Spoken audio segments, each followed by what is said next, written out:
तो हम लोगों ने यहाँ पर पढ़ लिया था बायोडाइवर्सिटी और कंजर्वेशन वाले टॉपिक में। यहाँ तक हो गया था कि लैटिट्यूडनल ग्रेडियंट्स क्या हैं और किस तरह से ट्रॉपिक्स में स्पीशीज़ रिचनेस ज़्यादा है, उसके क्या कॉज हैं। तीन पॉइंट्स थे जिनको हम लोगों ने डिस्कस किया था। नाउ एक और यहाँ पे पैटर्न दिया हुआ है बायोडाइवर्सिटी के डिस्ट्रीब्यूशन का, और एक फैक्टर है, इसका नाम है स्पीशीज़ एरिया रिलेशनशिप। तो इसको प्रपोज किया था जर्मन नेचुरलिस्ट और जोग्राफर ने,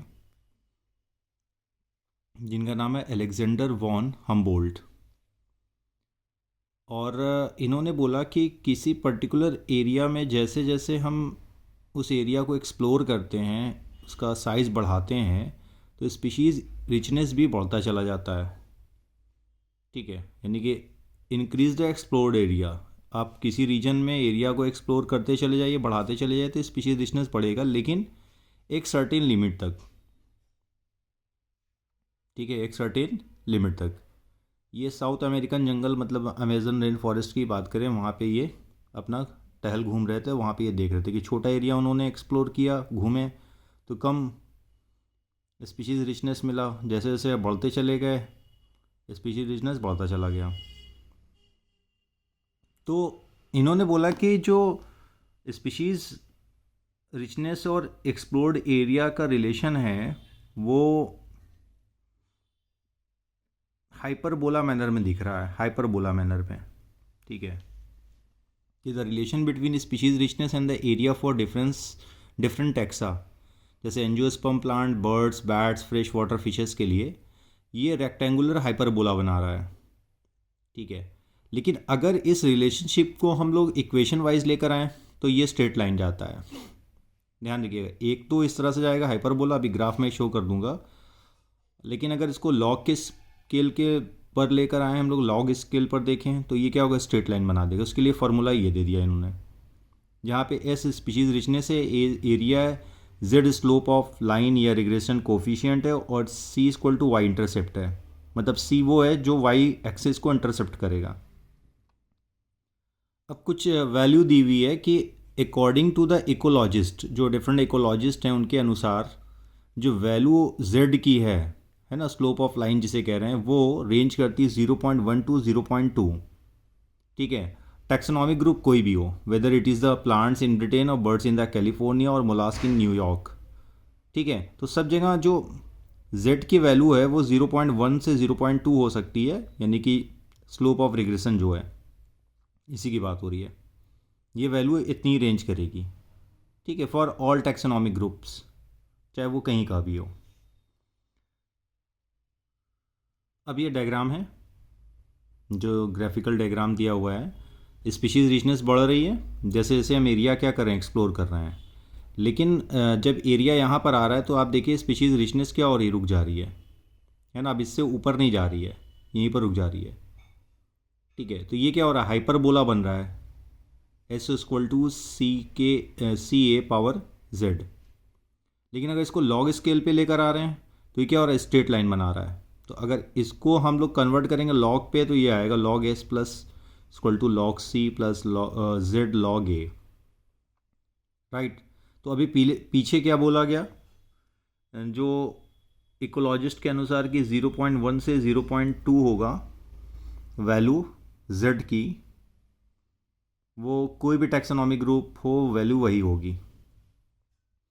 लेकिन आगे क्या दिया हुआ है, but analysis of the species area relationship among very large areas like the entire continents, the slope of the line to be much steeper, और स्टीपर हो जाती है, और जेड की वैल्यू वहाँ पर क्या हो जा रही है, 0.6 टू 1.2 के आसपास चली जा रही है। For example, for frugivorous birds जो फ्रूट खाती हैं, और mammals in the tropical forest of different continent, the slope is found to be 1.15। ठीक है, ये कितना हो जा रहा है, 1.15 हो जा रहा है। तो ये था कॉन्सेप्ट स्पीशीज़ एरिया रिलेशनशिप का, कि जैसे जैसे आप एरिया बढ़ाओगे वैसे वैसे स्पीशीज़ रिचनेस बढ़ती चली जाएगी, लेकिन अप टू सर्टेन लिमिट। ऐसा नहीं कि अनलिमिटेड एरिया भी बढ़ाते चले जाएं और स्पीशीज रिचनेस भी बढ़ती चली जाए। राइट, देखिए दिवाली का समय है तो पटाखों की भी आवाज़ आ रही है। तो अगेन आप ध्यान दीजिएगा कंटेंट पे। अब स्पीशीज़ इतनी ज़्यादा जो पाई जा रही है, इसका इम्पोर्टेंस क्या है अर्थ पे? देखिए हमें तो सही से नहीं पता है कि हर स्पीशीज़ का क्या रोल है, क्योंकि हम सारे स्पीशीज़ के बारे में पूरी तरह से स्टडी कर ही नहीं पाए हैं। लेकिन फिर भी एक कॉमन कॉन्सेप्ट है कि जितना ज़्यादा स्पीशीज़ रिचनेस होगी उतना ज़्यादा हमारा इकोसिस्टम स्टेबल होगा, है ना। जैसे यहाँ दिया हुआ main more species diversity more stability of ecosystem. David Tilman का एक लॉन्ग टर्म एक्सपेरिमेंट है। इन्होंने बोला more species showed less year to year variation in total biomass, he also showed increase diversity, increase productivity. तो मोटी मोटी बात वही हो गई कि जितना ज़्यादा स्पीशीज़ रिचनेस होगी, जाहिर सी बात है, बहुत कॉमन है कि उतना ज़्यादा स्पीशीज़ डाइवर्सिटी बन रही है। स्पीशीज़ रिचनेस अगर है तो स्पीशीज़ डाइवर्सिटी ज़्यादा है, स्पीशीज़ डाइवर्सिटी ज़्यादा है तो वहाँ की प्रोडक्टिविटी ज़्यादा होगी, प्रोडक्टिविटी ज़्यादा होगी तो उतना ज़्यादा क्या कहते हैं कि इकोसिस्टम में बैलेंसिंग होगी, और जो बायोमास का प्रोडक्शन हो रहा है उसमें बहुत कम वेरिएशन होगा, है ना। स्पीशीज़ रिचनेस और स्पीशीज़ डाइवर्सिटी आप कह सकते हैं एकदम सीधे सीधे सही इक्वल नहीं एक दूसरे के। ठीक है, अगर स्पीशीज़ रिचनेस बहुत अच्छी है तो हम लोग बोलेंगे कि वहाँ डाइवर्सिटी ऑफ स्पीशीज़ भी बहुत ज़्यादा है। इसी को यानी कि किसी स्पीशीज़ का इम्पोर्टेंस क्या है, इसको लेकर एक कॉन्सेप्ट और है, रिवर पोपर हाइपोथेसिस। रिवर पोपर या पोपर हाइपोथेसिस, इस टर्म का इस्तेमाल किया था बहुत बेहतर तरीके से स्टैनफोर्ड इकोलॉजिस्ट पॉल इनरिच ने। इन्होंने बोला कि एक एरोप्लेन हम लोग ले लेते हैं, उसको एक इकोसिस्टम समझ लेते हैं। उस एरोप्लेन में लगी हुई जो कीलें हैं उनको स्पीशीज़ समझ लेते हैं। और पोपर मीन्स होता है खींचना। अगर आप छोटी छोटी कील निकालते चले जाएं, सपोज़ कीजिए सीट के पास से, सीट में जो कील लगी हुई है जहाज़ में, अगर वहाँ से एक या दो कील निकालते हैं तो एरोप्लेन वीक स्टार्ट हो जाएगा, यानी कि उसकी वीकनेस स्टार्ट हो जाएगी। लेकिन एरोप्लेन के इंजन के पास से अगर आप कील निकाल देते हैं तो पूरे एरोप्लेन की सेफ्टी पर, उसकी फ़्लाइट सेफ्टी पर असर पड़ जाएगा। उसी तरह से इकोसिस्टम में से कोई छोटी मोटी स्पीशीज़ आप हटा रहे हैं तो हो सकता है इमीडिएट इफेक्ट ना हो इकोसिस्टम पे, है ना। रिवेट जो यहाँ पे ये बोल रहे हैं वो स्पीशीज़ है इकोसिस्टम में, और जो एरोप्लेन ये मान रहे हैं वो इकोसिस्टम है। तो छोटी मोटी कोई स्पीशीज़ आप हटा रहे हैं, सपोज़ फॉरेस्ट इकोसिस्टम से ग्रास हटा दे रहे हैं, तो हो सकता है बहुत इमीडिएट इफेक्ट ना हो, लेकिन पूरी ग्रास अगर आप धीरे धीरे हटा दें तो इफेक्ट आएगा। उसी तरह से इकोसिस्टम में से आप टाइगर को हटा दीजिए जो कि की स्पीशीज़ है। एक्वेटिक इकोसिस्टम से शार्क को हटा दीजिए। तो जब अचानक से आप हटाएंगे जो की स्पीशीज़ है यानी टॉप कंज्यूमर है, तो पूरा इकोसिस्टम क्या हो जाएगा, डिसबैलेंस हो जाएगा। तो पूरा यहाँ पे मेन मोटो क्या है कहने का, कि आपको भले ही ना समझ में आए कि किसी स्पीशीज़ का क्या रोल है, ठीक है, तो आप उस स्पीशीज़ को हटाने का हक नहीं रखते हैं उस इकोसिस्टम से, उसको ख़त्म करने का, उसको एक्सटिंक्ट करने का हक नहीं रखते हैं। बट ह्यूमन बीइंग आप जान रहे हैं कि हर जगह इन्वॉल्व है, जहाँ घुस गया वहाँ बर्बाद करके रख देता है इकोसिस्टम को, और ठीक ठाक बर्बाद किया भी है हम लोगों ने, राइट। अब आगे आते हैं। नेक्स्ट है यहाँ पे लॉस ऑफ बायोडाइवर्सिटी। तो बायोडाइवर्सिटी का लॉस कैसे हुआ है और कितना हुआ है, किसकी वजह से हुआ है, क्या क्या कॉज हैं, जो मेन टॉपिक आ गया अब हम लोगों का। तो कुछ पॉइंट्स यहाँ पर, की पॉइंट्स और कुछ एग्जांपल्स के तौर पे मैंने लिखा हुआ है एनसीईआरटी का ही, कि ट्रॉपिकल पैसिफिक आइलैंड में ह्यूमंस ने कॉलोनाइजेशन स्टार्ट किया, और उनके कॉलोनाइजेशन के सेटअप के वजह से, यानी ह्यूमंस के, हम लोगों के कॉलोनाइजेशन के वजह से लगभग 2000 बर्ड स्पीशीज़ जो वहाँ नेचुरली पाई जाती इसी आइलैंड में, इस आइलैंड में, वो ख़त्म हो गई। अब आप समझ लीजिए किस तरह से स्पीशीज़ एक्सटिंक्शन हुआ है या हो रहा है। और होगा अगर सुधार नहीं होता है हमारे अंदर। कोई मामूली बात नहीं है भाई, 2000 स्पीशीज़, 2000 स्पीशीज़ बर्ड्स की एक्सटिंक्ट हो गई उस एरिया से। वो हैं कि नहीं है इसके बारे में भी हमारे पास कोई डेटा नहीं है। IUCN का जो रेड लिस्ट आया 2004 का है डॉक्यूमेंट, अभी कितना चला 2023, लगभग 20 साल पहले का है ये डॉक्यूमेंट, कि पिछले 500 सालों में 784 species, 784 species of plants animals और एक्सटिंक्ट, ख़त्म हो गई हैं ही नहीं। देखिए 2023 चल रहा है, 2023 चल रहा है, और 1523 की बात कर लेते हैं। 1523 से लेके 2023 के बीच में 784 स्पीशीज़ ख़त्म हो गई, जिनमें से 338 स्पीशीज़ इनवर्टिब्रेट्स की, 359 species of invertebrates and 87 plant species, जो मैं शुरू में बोल रहा था कि 80 से ऊपर प्लांट स्पीशीज़ साहब ख़त्म हो गई है ही नहीं, एक्सटिंक्ट हो चुकी है, उसका एक सीड भी नहीं है अपने पास उन स्पीशीज़ का, केवल ये पिछले 500 सालों में। और जो डेटा हमारे पास है IUCN का वो 2004 का, आप करंट डेटा जाके सर्च कीजिएगा आपको मिल जाएगा, गूगल कीजिए थोड़ा पढ़िएगा तो आपको मिलेगा, राइट। अब रीसेंट एक्सटिंक्शन किसका हुआ है एनिमल्स में और कहाँ से हुआ है उसको देखते हैं हम लोग। देखिए डोडो बर्ड्स का हुआ है, ये फ्लाइटलेट्स बर्ड्स हैं जो कि मॉरिशस में पाई जाती थी। इसकी तरह इसी तरह से क्वागा है, ये क्वागा की स्पेलिंग QUAGGA है, ठीक है, QUAGGA। इसको प्लेन जेब्रा भी कहते हैं, ये अफ्रीका से एक्सटिंक्ट हो गया। Thylacine fox like largest known marsupial mammals, जो कि ऑस्ट्रेलिया में पाया जाता था, वो ख़त्म हो गया। मर्सूपियल्स नॉर्मली ऑस्ट्रेलिया में ही मिलते हैं, जिनको हम लोग पाउच्ड मैमल्स कहते हैं, जैसे कैंगारू है। स्टेलर सी काऊ रशिया से गायब हो गया, मतलब एक्सटिंक्ट हो चुका है। 3 सब स्पीशीज़ टाइगर की जो बाली, जावा और कैस्पियन में पाई जाती है, वो भी ख़त्म हो गई। आगे लिखा है पिछले 20 सालों में लगभग 27 स्पीशीज़ ख़त्म हुई हैं पिछले 20 सालों में। आगे लिखा some groups like amphibians appear to be more vulnerable to extinction, मतलब बहुत सारे एनिमल ग्रुप्स सभी एक्सटिंक्ट की कैटेगरी में चल रहे हैं, ख़त्म होने की कैटेगरी पे, ठीक है, थ्रेटेंड की कैटेगरी में, लुप्त प्राय जिन्हें कहा जाए हिंदी में। उनमें से कहा जा रहा है एम्फीबियंस पे ज़्यादा इफेक्ट आ रहा है, वो ज़्यादा तेज़ी से ख़त्म हो रहे हैं, उन पे ज़्यादा इफेक्ट पड़ रहा है। नेक्स्ट लिखा हुआ है आगे, मोर देन 1500 500 है ना, 15,500 स्पीशीज़ दी हुई है, पूरी दुनिया में फेस कर रही हैं थ्रेट ऑफ एक्सटिंक्शन, ठीक है, जो कि अभी चल रहा है कंसेप्ट। सॉरी थोड़ा सी आवाज़ आने लगी थी, आवाज़ तो आती ही रहती है हर बार मैं कहता हूँ इस वीडियो में क्या हर वीडियो मैंने बोला है, तो चलता रहेगा, और हर बार आपसे कहता हूँ इसको कंसिडर ही मत कीजिए, अवॉइड कीजिए, अपना काम कीजिए।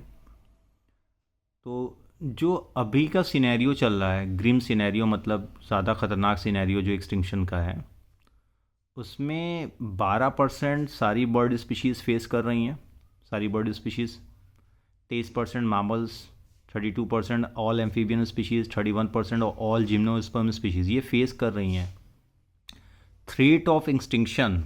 मतलब अगर इनको कंजर्व नहीं किया गया तो ये इतनी स्पीशीज़ बचेगी ही नहीं अर्थ पे, राइट। ये टोटल कैलकुलेशन जो नंबर में आ रहा है ये 15,500 का आ रहा है। आगे लिखा since the origin and diversification of life on earth there were 5 episodes of mass extinction of species.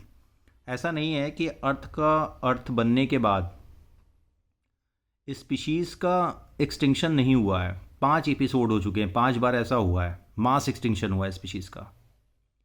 लेकिन पहले जो एक्सटिंक्शन हुआ वो नेचुरल डिजास्टर रहा होगा, ह्यूमन एक्टिविटीज़ नहीं थी, 5 बार जो हुआ। अब जो एक्सटिंक्शन चल रहा है वो ह्यूमन एक्टिविटीज़ की वजह से चल रहा है। अब उसमें और इसमें डिफरेंस क्या है, ये बोल रहा है जो प्रेजेंट है 6 एक्सटिंक्शन जो चल रहा है, 6 एक्सटिंक्शन ऑफ स्पीशीज़ जो चल रहा है presently in progress, but the rate of extinction of species 100 to 1000 times faster than pre-human times, या 1000 में नहीं लिखना चाहिए, 10,000 लिख देना चाहिए। मुझे लगता है कि बहुत स्पीड अप चल रहा है एक्सटिंक्शन स्पीशीज़ का due to the human activities. जो पहले भी एक्सटिंक्शन हुआ है लेकिन अभी जो है वो बहुत स्पीडली चल रहा है। तो आप समझ सकते हैं कि स्पीशीज़ जो है, डिफरेंट स्पीशीज़ हैं जो प्लांट्स की और एनिमल्स की, कितना ज़्यादा फेस कर रही हैं थ्रेट ऑफ एक्सटिंक्शन। ये डेटा आपको याद रखना है एग्ज़ाम के पॉइंट ऑफ व्यू से, लेकिन इन डेटा को अपने दिमाग में भी रखना है कि भाई अगर हमारी एक्टिविटीज़ नहीं सुधरेगी, देखिए हम डॉक्टर बन जाएं, इंजीनियर बन जाएं, आईएएस बन जाएं, बहुत बड़े कुछ भी बन जाएं, लेकिन अगर अपनी नेचुरल डाइवर्सिटी को जो अर्थ ने हमें दिया है, अगर उसको सही से हम बटोर के नहीं रखेंगे, संभाल के नहीं रखेंगे, तो वो ख़त्म हो जाएगी।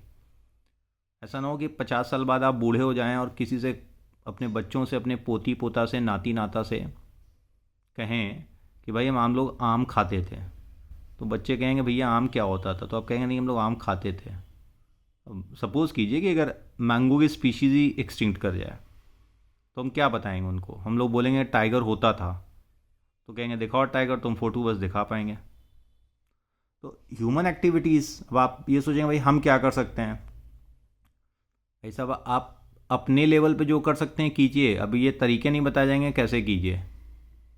आप प्लांट कंजर्व कीजिए, ठीक है, आप एनिमल तो पाल नहीं सकते हैं, लेकिन उनके लिए क्या कर सकते हैं? बेहतर प्लांटेशन कीजिए। जहाँ प्लांटेशन होगा वहाँ स्पीशीज रिचनेस अपने आप हो जाएगी। कुछ नहीं दिमाग लगाना है, सिंपल सा फंडा है। अगर आपके पास अवेलेबिलिटी है स्पेस की, एक गमले में ही लगा दीजिए प्लांट, राइट। आज के समय में हम लोग अपार्टमेंट्स में रहते हैं, कॉलोनी में रहते हैं, छोटे छोटे घर हैं शहरों में, तो उतना बड़ा एरिया नहीं हमारे पास है, तो जो एरिया है उसी का यूटिलाइज़ कीजिए। देखिए मेहनत करना पड़ेगा, अपने आप कुछ नहीं होता है। नीट के लिए भी मेहनत कर रहे हैं आप, बोर्ड्स के लिए भी मेहनत करते हैं, तो थोड़ा सा मेहनत करेंगे। प्लांट प्रोटेक्शन कीजिए, प्लांट कंजर्वेशन कीजिए, प्लांट को लगाएं जितना प्लांटेशन। ये तो हर साल कैंपेन वगैरह चलता भी है। ओके, चलिए बहुत ज़्यादा मॉरल लेक्चर नहीं है, अब आगे बढ़ते हैं। अब इकोलॉजिस्ट क्या वार्न कर रहे हैं, क्या चेतावनी दे रहे हैं? That if the present trends continue, जो स्पीड ऑफ एक्सटिंक्शन चल रहा है अगर ये कॉन्टीन्यू रहा, तो nearly half of the species on earth might be wiped out with in the next 100 years. यानी अगले 100 सालों में जो 15 लाख स्पीशीज़ है उनमें से 7.5 लाख स्पीशीज़ साफ़ हो जाएगी। वाइप्ड मतलब एकदम क्लियर कट ख़त्म हो जाएगी अगर यही स्पीड अप रहा 100 सालों में।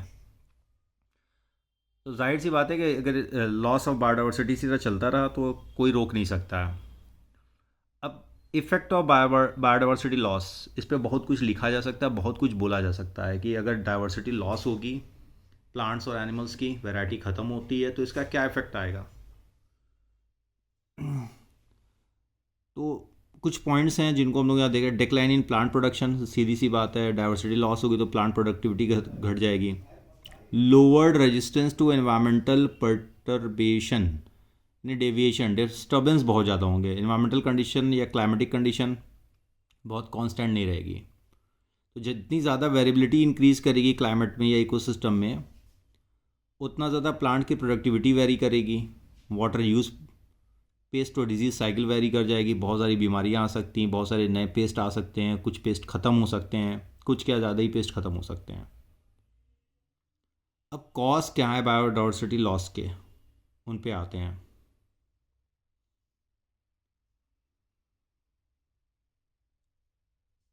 तो कुछ पॉइंट्स दिए हुए हैं यहाँ पे। Species extinction is largely due to human activities. ठीक है, शुरू से भी हम लोग पढ़ रहे हैं कि मिला जुला के जो भी ह्यूमन की एक्टिविटी हुई है, चाहे जैसी भी हुई है, उसकी वजह से ही बायोडाइवर्सिटी लॉस हो रही है। अब इनको 4 मेजर ग्रुप में रखा गया है, जिन्हें हम लोग बोलते हैं the evil quartet. Evil quartet का मतलब the group of 4 bad things. ठीक है, कि 4 मेजर कॉज बताए जा रहे हैं। अब कौन कौन सा? Habitat loss and fragmentation, over exploitation, alien species invasion, को एक्सटिंक्शन। इसके अलावा 20 कॉज हो सकते हैं। पहला कॉज तो यही कि हम सोचते ही नहीं, उन पे ध्यान ही नहीं देते हैं। सारा ठेका हम लोग ने गवर्नमेंट को और इकोलॉजिस्टों को दिया हुआ है। भाई साहब अपने लेवल पे जब करेंगे, अगर अपने लेवल पे बर्बाद करें तो अपने लेवल पे सही भी करें, है ना। देखिए सस्टेनेबल डेवलपमेंट ज़्यादा बेहतर होता है कि ऐसा डेवलपमेंट करें जो इकोसिस्टम को बिना तबाह किए हुए, बिना नुकसान किए हुए काम करे। ओके, तो पहला टॉपिक डिस्कस करते हैं, हैबिटेट लॉस एंड फ्रेगमेंटेशन। इसमें क्या कहानी बताई जा रही है, मैं थोड़ा सा इसे ऊपर कर दूं तो थोड़ा आपको ज़्यादा सही से समझ में आएगा, सारा कंटेंट यहाँ पर दिखेगा। ठीक है, हैबिटेट लॉस एंड फ्रेगमेंटेशन। तो जो नेचुरल हैबिटेट है किसी भी स्पीशीज़ का या एनिमल्स का, अगर उसको हम लोग छोटे छोटे पार्ट में तोड़ देते हैं या अपने इस्तेमाल के लिए वहाँ पे कुछ और कर इंडस्ट्री लगा रहे हैं, तो वो क्या होगा, फ्रेगमेंटेड हो जाएगा। बहुत सारे एनिमल्स और बर्ड्स हैं जिनको बहुत बड़ा एरिया चाहिए होता है, लार्ज टेरिटरी चाहिए होता है सर्वाइवल के लिए, ग्रोथ के लिए, डेवलपमेंट के लिए, अपना चारा ढूंढने के लिए, शिकार करने के लिए। तो जब वो एरिया सिकुड़ के छोटा होगा तो उनके एक्सटिंक्शन पे बात आ जाएगी। आप अक्सर सुनते नहीं है कि फ़ला शहर में तेंदुआ आ गया, टाइगर आ गया या अटैक किया है फ़ला गांव में। तो ये क्यों होता है, उनका जो एरिया है वो सिकुड़ के छोटा होता जा रहा है वहाँ पे ह्यूमन एक्टिविटी की वजह से। जंगल आप काटे जा रहे हैं, तो वो क्या करते हैं, अपने चारे के लिए, अपने खाने के लिए अटैक करते हैं, शहरों में घुस आते हैं। Most important cause driving animals and plant to extinction, सबसे मेजर कॉज है हैबिटेट लॉस और फ्रेगमेंटेशन।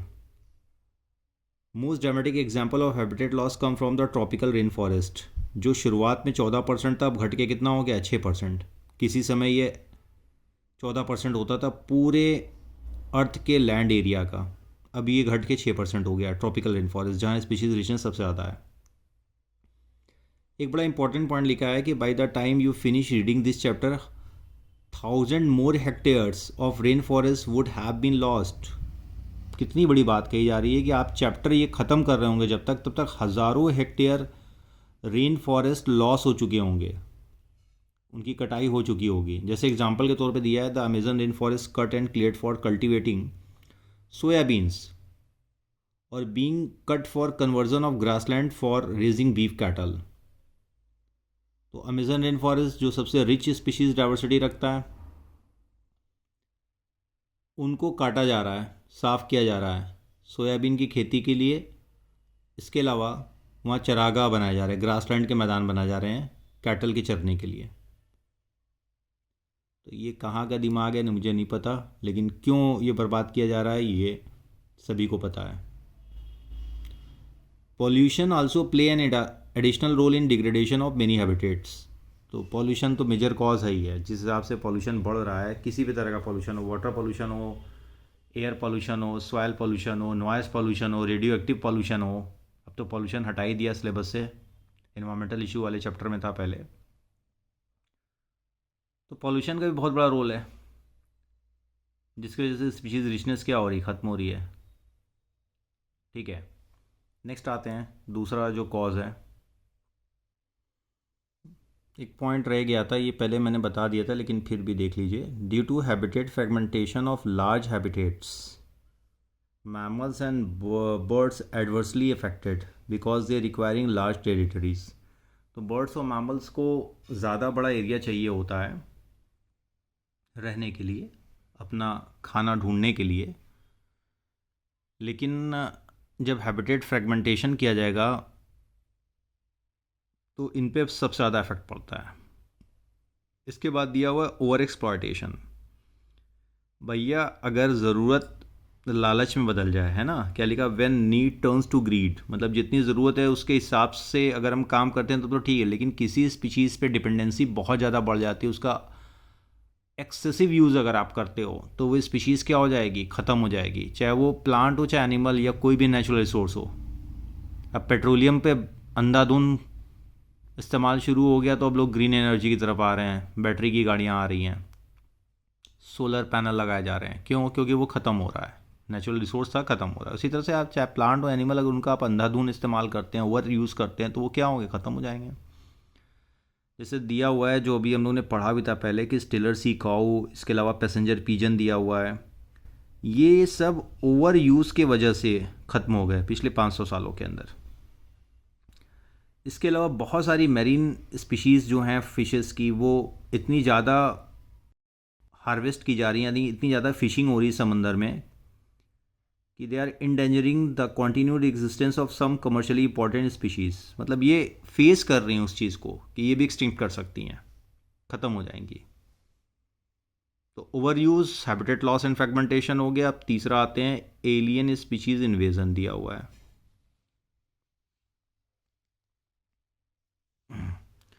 तो अब एलियन स्पीशीज़ इन्वेजन का कंसेप्ट क्या है कि जब आप किसी एरिया में या किसी पर्टिकुलर इकोसिस्टम में नए तरह की स्पीशीज़ बाहर से ला के इंट्रोड्यूस करोगे तो वो क्या करेगी, वहाँ पे पाए जाने वाली लोकल स्पीशीज़ के सर्वाइवल को डिस्टर्ब कर देगी, है ना।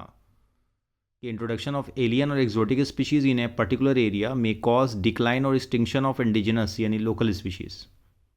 कहीं कोई पर्टिकुलर टाइगर की स्पीशीज़ पाई जा रही किसी एरिया में, मान लो हम किसी और स्पीशीज़ को टाइगर जैसे ही ला के इंट्रोड्यूस कर दें तो जो हमारी लोकल टाइगर स्पीशीज़ उस पर क्या होगा, इम्पैक्ट पड़ेगा।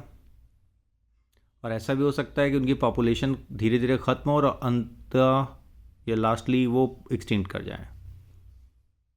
कुछ एग्जांपल्स हैं, जैसे नाइल पर्च फिश की वैरायटी है, सॉरी स्पीशीज़ है, इसको इंट्रोड्यूस किया गया लेक विक्टोरिया में इन द ईस्ट अफ्रीका।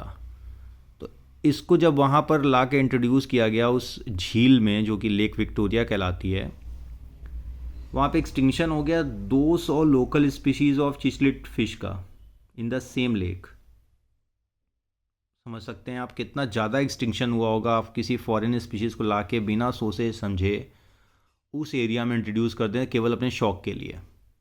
इसी तरह कैरेट ग्रास हर जगह आपको मिल जाए, गाजर घास जिसे हम लोग कहते हैं, इसका बायोलॉजिकल नेम परथीनियम है। इसके अलावा लंटाना है, वाटर हाइकिन इकोर्निया जिसको टेरर ऑफ बंगाल भी हम लोग कहते हैं, ठीक है, इकोर्निया या वाटर हाइसिंथ को टेरर ऑफ बंगाल भी कहते हैं। ये प्लांट स्पीशीज़ बाहर से आई थी, गलती से आई हो चाहे जानबूझकर आई हो, लेकिन इसने क्या कहते हैं यहाँ की लोकल प्लांट स्पीशीज़ पे बहुत बड़ा इम्पैक्ट डाला। आपको गाजर घास हर जगह मिल जाएगी, नॉर्मली हर जगह ग्रोथ कर जाती है, ठीक है।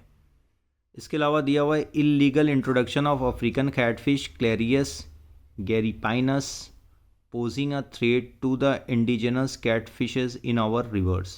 तो यहाँ ज़बरदस्ती का, इलीगल मतलब जो कानूनी रूप से मान्य नहीं है, जो एक्सेप्टेबल नहीं है, ज़बरदस्ती अफ्रीकन कैटफिश को यहाँ हमारी जो लोकल लीवर्स हैं नदियों में इंट्रोड्यूस किया गया, जिससे हमारी जो इंडिजिनस लोकल कैटफिशेस पाई जा रही हैं उन पे इम्पैक्ट आ रहा है। तो बिना समझे हुए हम अपने शौक़ के लिए या किसी और भी तरह से अगर किसी भी बाहरी स्पीशीज़ को किसी एरिया में लाते हैं और इंट्रोड्यूस कर देते हैं तो वहाँ की लोकल जो स्पीशीज़ पाई जा रही है उन पे इम्पैक्ट आना ही आना है। भाई कोई स्पीशीज़ को आप लेके आएंगे तो हो सकता है उसका पैरासाइट भी आए। अब पैरासाइट जब आएगा तो वो वहाँ की लोकल स्पीशीज़ को भी इम्पैक्ट कर सकता है। ओके, नेक्स्ट फोर्थ पॉइंट है को एक्सटिंक्शन, ठीक है, को एक्सटिंक्शन। कि अगर आप किसी एक स्पीशीज़ को टोटली हटाते हैं तो उस पर डिपेंडेंट पैरासाइट या दूसरे एनिमल्स वो भी ख़त्म हो जाएंगे जिनसे वो अपना फूड ले रहे हैं। जैसे अगर फ़िश को एक्सटिंक्ट की जाती है तो उस पर डिपेंडेंट पैरासाइट ख़त्म हो जाएगा। आप प्लांट को एक्सटिंक्ट कर देते हैं, फ्लावरिंग प्लांट को, तो पॉलिनेटर्स भी ख़त्म हो जाएंगे, या पॉलिनेटर्स को अगर हटा देंगे तो प्लांट ख़त्म हो जाएंगे, है ना। जैसे हनी बी को आप हटा दीजिए तो ह्यूमन पॉपुलेशन कुछ ही समय में इस अर्थ से ख़त्म हो जाएगी, क्योंकि हनी बी नहीं होंगी तो पॉलिनेशन नहीं होगा, और अगर पॉलिनेशन नहीं होगा तो सीड और फ्रूट का फॉर्मेशन नहीं होने वाला है, नई वैरायटीज़ नहीं मिलेंगी आपको।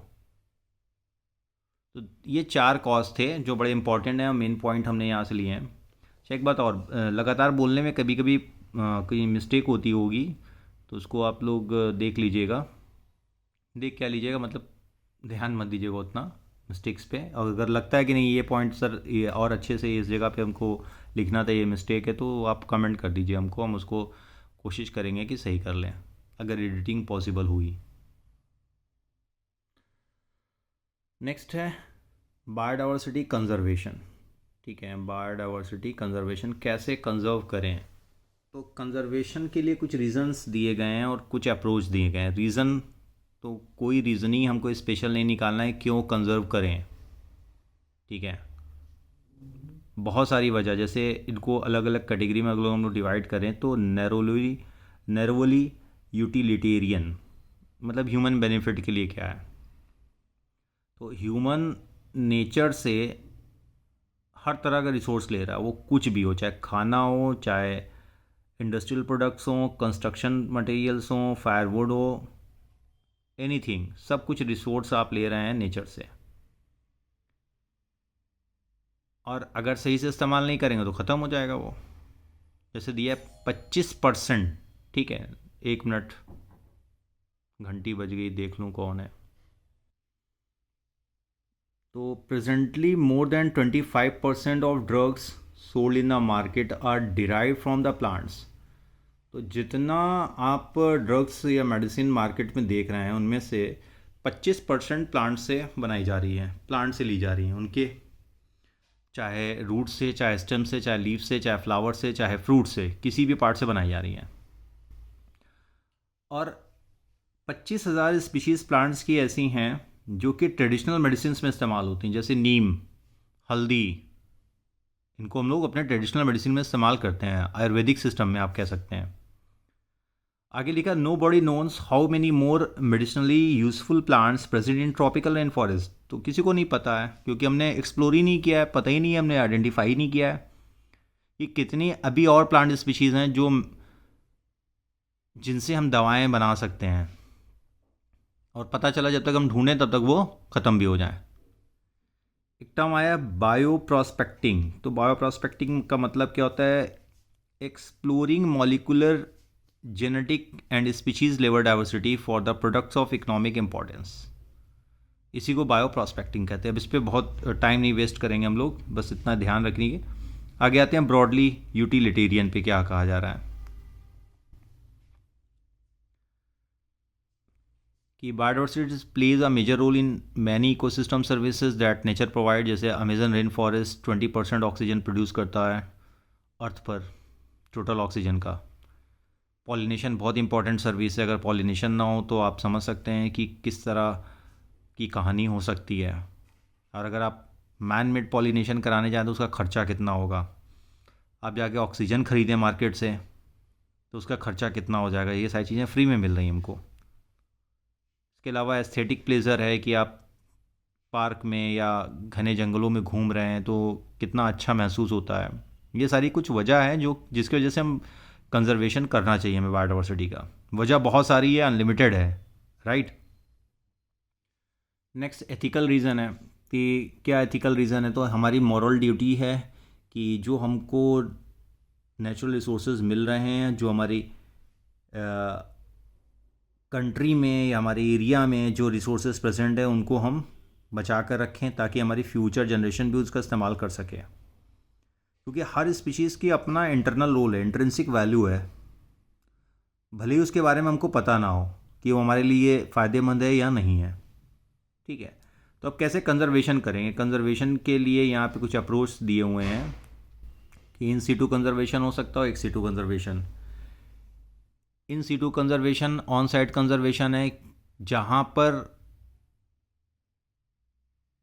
स्पीशीज़ पाई जा रही है उस पूरे एरिया को ही प्रोटेक्ट कर दें। मतलब अगर टाइगर को प्रोटेक्ट करना है तो पूरे फॉरेस्ट को ही प्रोटेक्ट कर दें। एक सीटू कंजर्वेशन, अगर किसी वजह से वहाँ पे प्रोटेक्ट नहीं कर रहे हैं तो वहाँ से हटा दें। जैसे बॉटेनिकल गार्डन है, जूलॉजिकल पार्क है, यहाँ पे प्रोटेक्ट करें लाकर। अपने लेवल पे हम लोग होम गार्डन, एक्वेरिया भी बना सकते हैं। इन सीटू कंजर्वेशन के दो यहाँ पे पॉइंट दिए हुए हैं। प्रोटेक्टेड एरियाज़ जिनमें बायोस्फीयर रिजर्व्स हैं 14 इंडिया में, नेशनल पार्क 90 के आसपास, सेंचुरीज़ हैं 448, और हॉट स्पॉट्स टोटल 34 हैं जिनमें से 3 इंडिया में हैं, वेस्टर्न घाट्स और श्रीलंका, इंडो बर्मा, हिमालय। तो हॉट स्पॉट वो रीजन होते हैं जहाँ पे स्पीशीज़ रिचनेस बहुत ज़्यादा होती है। इसके अलावा सैक्ड ग्रुप्स हैं। सैक्ड ग्रुप्स में मतलब ऐसे एरियाज़ जहाँ पर ह्यूमन पूरी तरह से डिपेंडेंट है और उनको पवित्र या उनको पूछता है, एक तरह से आप कह सकते हैं, है ना, जो वहाँ के ट्राइब्स होते हैं, जो वहाँ की लोकेलिटी होती है। जैसे पीपल है, नीम का पेड़ है, बनियान का पेड़ है, इंडिया में इसको बहुत ज़्यादा मान्यता दी गई, बड़ी इंपॉर्टेंस मान्यता दी गई धार्मिक लिहाज से, अगर आप देखें। कहाँ कहाँ सैग ग्रूव्स हैं इंडिया में और कौन से बचे हैं, जैसे दिया खासी और Jaintia Hills in Meghalaya, North East region में Aravalli Hills in Rajasthan, Western Ghats region of Karnataka और महाराष्ट्र, सरगुजा, चंद्रा और बस्तर एरिया मध्य प्रदेश का। लेकिन बड़ी ख़राब चीज़ आपको देखने के लिए मिलेगी कि मेघालय ही बचा हुआ है। In the Meghalaya the sacred groves are the last refuge for a large number of rare and threatened plants. Maximum destroy किए जा चुके हैं, बर्बाद किए जा चुके हैं। ठीक है, अब बर्बाद करने की वजह कौन है, वही ले दे के ह्यूमन एक्टिविटीज़। ओके, तो national park, centuries, biosphere reserve, ये प्रोटेक्टेड एरियाज़ हैं। बायोस्फीयर रिजर्व की साइज़ काफ़ी ज़्यादा बड़ी होती है, उसके बाद नेशनल पार्क और सेंचुरीज़ की साइज़ छोटी होती है। जैसे जिम कॉर्बेट नेशनल पार्क है उत्तराखंड में, जो सबसे पहला नेशनल पार्क है, टाइगर के लिए बहुत मशहूर है। सुंदरबन है, काजीरंगा राइनोसेरॉस के लिए। ठीक है, देखिए बाकी सारी चीज़ें तो बहुत डिस्कशन वाली नहीं है, बट बायोडाइवर्सिटी हॉटस्पॉट और सीड बैंक और क्रायो प्रिजर्वेशन आपको थोड़ा सा बताना था। क्रायो प्रिजर्वेशन क्या है, जब आप किसी टिश्यू को, किसी सीड को, चाहे वो प्लांट का हो या एनिमल्स का या gametes of the threatened species, इसको हम लोग -196 डिग्री सेल्सियस पे इन लिक्विड नाइट्रोजन पे स्टोर कर सकते हैं। कोई स्पीशीज़ अगर उनको लग रहा है कि ये ख़त्म हो रही है, नहीं बच पाएगी, उसके सीड को, उसके टिश्यू को हम लोग प्रिजर्व कर सकते हैं लॉन्ग टाइम के लिए। इसी को बोलते हैं क्रायो प्रिजर्वेशन। जो भी इंपॉर्टेंट स्पीशीज़ हैं, हर स्पीशीज़ इंपॉर्टेंट है, लेकिन अगर कमर्शियली इंपॉर्टेंट बहुत ज़्यादा है, उसको आर्टिफिशियली आप स्टोर कर सकते हैं लंबे समय तक के लिए, एकदम सही बनाए रख सकते हैं by the process of cryo preservation. ठीक है, और चीज़ों को मैं स्किप कर रहा हूँ। प्रोटेक्टेड एरियाज़ और सैग्ड ग्रुप्स क्या हैं, इसके नोट्स मैं यहाँ पे दिखा देता हूँ, आप स्क्रीनशॉट चाहिए तो ले लीजिएगा कि सैग्ड ग्रुप क्या है, और उसके अलावा प्रोटेक्टेड एरियाज़ क्या होते हैं। ये चीज़ें, इनके आप चाहें तो नोट्स देख सकते हैं, बहुत ज़्यादा वो नहीं है। ठीक है, अब आगे आते हैं हम लोग। बायोडाइवर्सिटी हॉटस्पॉट्स, तो ऐसे रीजन जहाँ स्पीशीज़ की रिचनेस बहुत ज़्यादा है और वहाँ हाई डिग्री ऑफ एंडेमिज्म पाया जाता है। अब एंडेमिज्म का मतलब क्या होता है, ऐसी स्पीशीज़ जो सिर्फ उसी एरिया में पाई जाती है, किसी और एरिया में नहीं। जैसे लंगड़े आम की बात करें तो बनारस में आपको दिखेगा, दशहरी आम की बात करें तो लखनऊ में दिखेगा, सेब की बात करें तो शिमला या आपको कश्मीर के रीजन में मिलेगा। तो वो क्या है, वो रिप्रेजेंट कर रहा है कि उसी, वो स्पीशीज़ उसी एरिया में आपको मिल रही है। टाइगर की बात करें तो इंडिया में। तो ऐसे एरिया जहाँ पे स्पीशीज़ की वैरायटी बहुत ज़्यादा है, स्पीशीज़ रिचनेस बहुत ज़्यादा है, और कोई स्पीशीज़ उसी एरिया में पाई जा रही है, कहीं और नहीं मिल रही, तो ऐसे एरिया को बोलते हैं बायोडाइवर्सिटी हॉटस्पॉट या बायोलॉजिकल हॉटस्पॉट। शुरुआत में 25 बायोडाइवर्सिटी हॉटस्पॉट डिस्कवर किए गए थे और रिपोर्ट किए गए थे, जिनमें से 9 बाद में और ऐड किए गए जिनमें, तो टोटल हो गए 34। अब इंडिया में कौन कौन से हैं बायोडाइवर्सिटी हॉटस्पॉट, वेस्टर्न घाट्स और श्रीलंका, इंडो बर्मा रीजन और हिमालय का जो रीजन है। ठीक है, आगे दिया these hot spots are also regions of accelerated habitat loss, यहाँ पे भी हैबिटेट लॉस हो रहा है। और टोटल हॉट स्पॉट्स जो हैं वो 2% पूरे अर्थ का लैंड एरिया कवर करते हैं, लेकिन स्पीशीज़ रिचनेस बहुत ज़्यादा यहाँ पर है। अगर स्ट्रिक्ट प्रोटेक्शन नहीं लिया जाता है तो आप समझ सकते हैं कितना बड़ा लॉस होगा इन बायोडाइवर्सिटी हॉटस्पॉट का। अब इसी को देखते हुए क्या इंटरनेशनल अप्रोच हुए, वो भी ओल्ड डेटा यहाँ पे, न्यू डेटा नहीं, 2002 तक का दिया हुआ एनसीईआरटी में, उसी को डिस्कस कर लेते हैं जल्दी से। चैप्टर हम लोग ओवर कर लेंगे आज। अब क्या इंटरनेशनल एफर्ट हुए हैं बायोडाइवर्सिटी कंजर्वेशन के, मुझे लगता है सब कागज़ पे हुए हैं, एक्चुअल में पता नहीं क्या हुआ है, नहीं मालूम, नहीं तो लॉस ही नहीं होता इतना। और सबमिट हुई रियो डी जेनेरियो, ठीक है, ये साउथ अमेरिका में है, और 1992 में ब्राज़ील की आई थिंक ये कैपिटल है, रियो डी जेनेरियो, है ना। कि बायोडाइवर्सिटी कंजर्वेशन के लिए सबमिट हुआ था और मेन मेज़र क्या था कि हम अपने बायोडाइवर्सिटी को सस्टेन करके रखें ताकि फ्यूचर में भी इनका इस्तेमाल किया जा सके बेहतर तरीके से, फ्यूचर जनरेशन भी इस्तेमाल करे। उसके बाद world summit on sustainable development held in 2002 Johannesburg south Africa में हुआ था, वहाँ की राजधानी पे, लगभग 10 साल बाद, जहाँ पे 190 कंट्रीज़ ने प्लेज किया था, कमिट किया था कि हम लोग जो रिडक्शन है लॉस का, current rate of biodiversity loss, इसको 2010 तक कंट्रोल कर लेंगे, रेगुलेट कर लेंगे, चाहे ग्लोबल हो, चाहे रीजनल हो या लोकल लेवल। क्या हुआ, कितना हुआ, इसका कोई डेटा नहीं है। दूसरी बात, ये 2002 तक का डेटा है, 2012 में हुआ होगा, फिर 2022 में भी अगर 10-10 साल पे हुआ होगा तो वो डेटा एनसीईआरटी में नहीं दिया हुआ है। और ये जो नोट्स मैं पूरे आपको एक्सप्लेन कर रहा हूँ सिर्फ एनसीईआरटी बेस्ड हैं, एक्स्ट्रा बहुत ज़्यादा नहीं यहाँ पे मेंशन किया है, ठीक है, कि एनसीईआरटी कवर हो जाए बहुत है। अब मैं ये भी सोच रहा हूँ कि एनसीईआरटी की बुक को भी लाइन बाय लाइन आपको एक्सप्लेन करता चला हूँ बहुत सारे चैप्टर्स के। तो ये चैप्टर ओवर होता है। कोई मिस्टेक या कोई अपडेट आपको लगती है तो आप ज़रूर बताइए कमेंट करके, और वीडियो शेयर कीजिए, लाइक कीजिए। दूसरा ये कि एक व्हाट्सएप चैनल का आपको मैं लिंक भी दे रहा हूँ, आप वहाँ पर ज्वाइन कीजिए ताकि आपको इमीडिएट नोटिफिकेशन दिया जा सके। इसके अलावा पीडीएफ नोट्स वगैरह वहाँ पे डीपीपी भी आपको भेजूँ कि आप क्वेश्चन वगैरह सॉल्व करें और देखें। एक चैप्टर पढ़िए, उससे रिलेटेड डीपीपी भी सॉल्व कीजिए, क्वेश्चन सॉल्व कीजिए, पिछले साल के जो क्वेश्चन आए हैं उसके पिछले साल के क्वेश्चन आए उनको सॉल्व कीजिए। अपनी तरफ से कोई सजेशन हो तो आप बताइएगा।